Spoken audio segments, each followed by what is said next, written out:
Today I'm sharing a tool that every card maker is going to want to have. At least I think they will. The best part is you can create these tools right in your craft space today with a few sheets of cardstock and some rectangle dies. I'm talking about cropping panels. Cropping panels are simply a tool to help you visualize whatever background you've been working on and how it would look if you crop it down in size. This can be so helpful when it comes to placing sentiments and embellishments. So you place, you preview, and then you cut. I'm giving these to you today for free over on my website, but first, let's take a look at how they work and how you create them. That video is coming up next.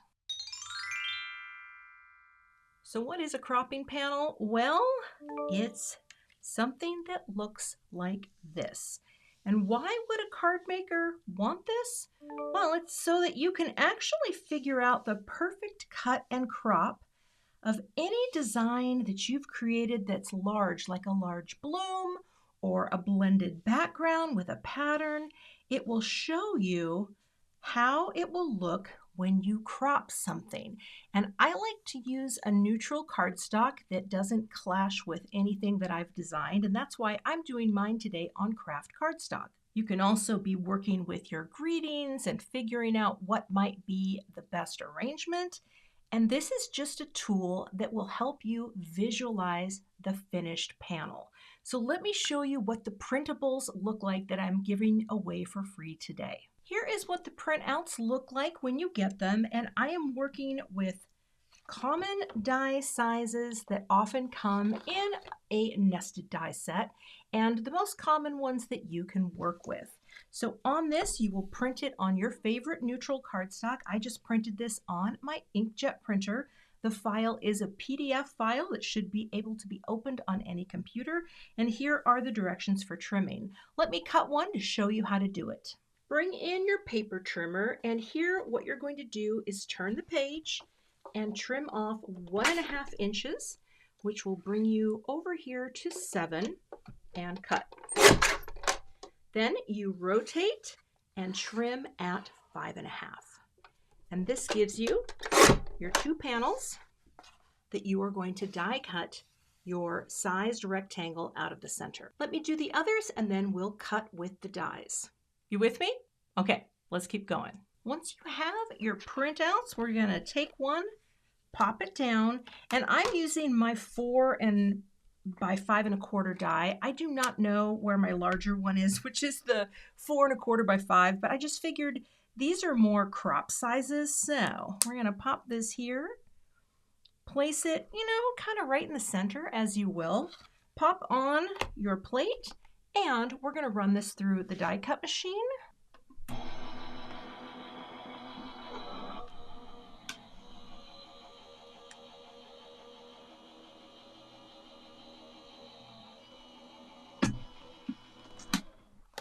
And now we have one of our crop panels with the 4 1/4 or 4 by 5 1/4 ready to go. Let me cut the rest of them out and show you how they work.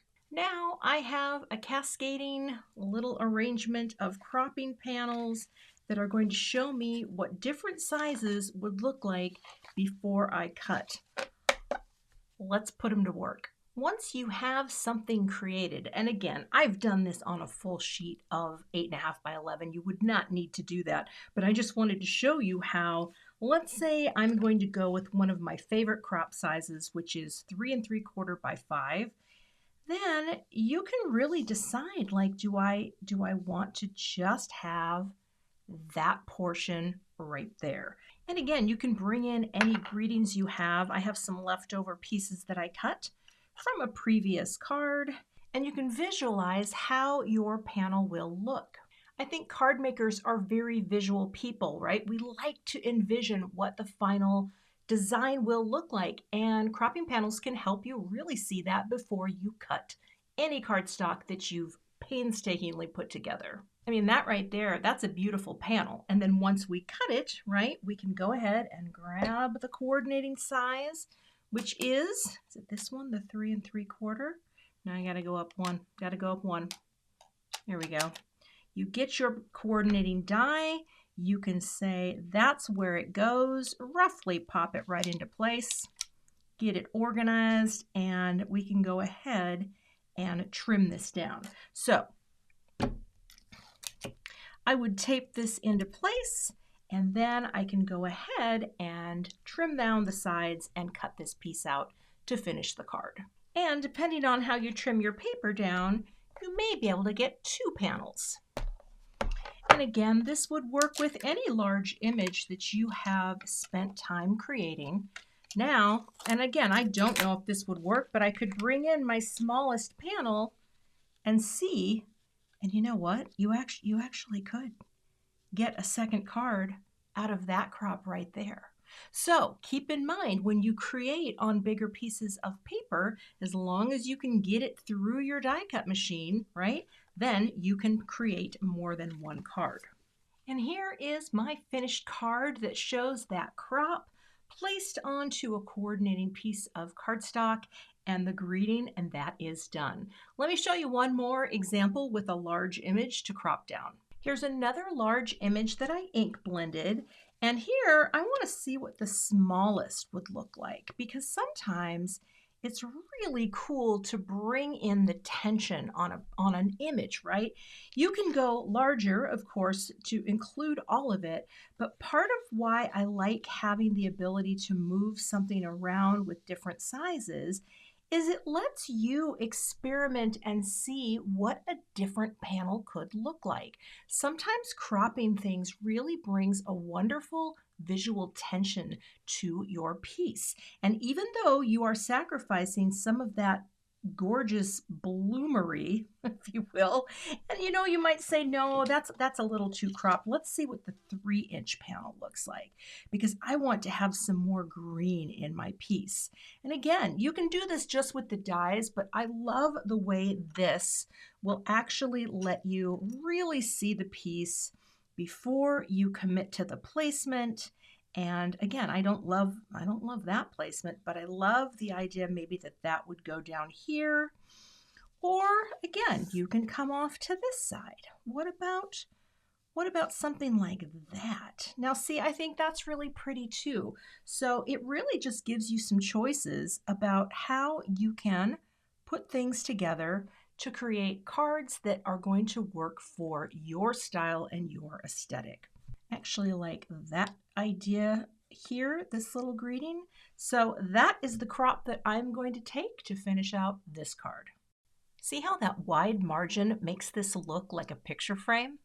I love letting all that open space, which is also called white space, even though it's purple, I love including that into my card designs. And I just let my greeting pop out just a little bit outside of the white for some visual interest.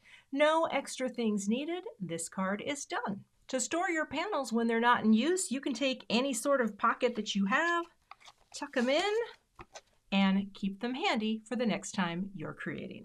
I hope you find these helpful when you are designing your gorgeous handmade cards at home. Again, I will have a link in the description to my blog post where you can download the PDF and print these out at home.